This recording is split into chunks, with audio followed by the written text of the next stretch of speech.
Magandang umaga. Kamusta kayo? Anong ginagawa nyo ngayon? Papasok ako ngayon. Pupunta sa trabaho para tuklin layunin ko para sa buhay ko.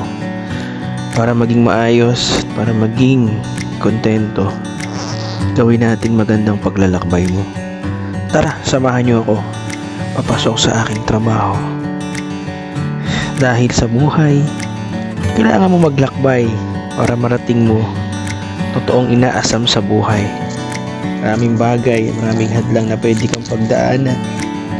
Maraming bagay na pwede humadlang sa iyong pangarap.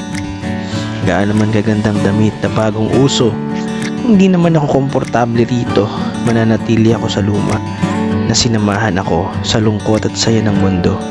Kahit may mga pagkakataon man na hindi ito planchado. Tara, samahan niyo ako sa paglalakbay ko mga master.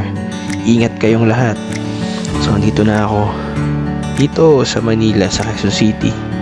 Napakadaming tao. Pero lahat ng ito may kanya-kanyang plano, may kanya-kanyang direksyon kung paano mababago ang buhay na gusto nilang mabago. Kaya tara, puntahan natin kung saan tayo nararapat patungo sa ating mga plano, sa ating mga pangarap sa buhay. Tara!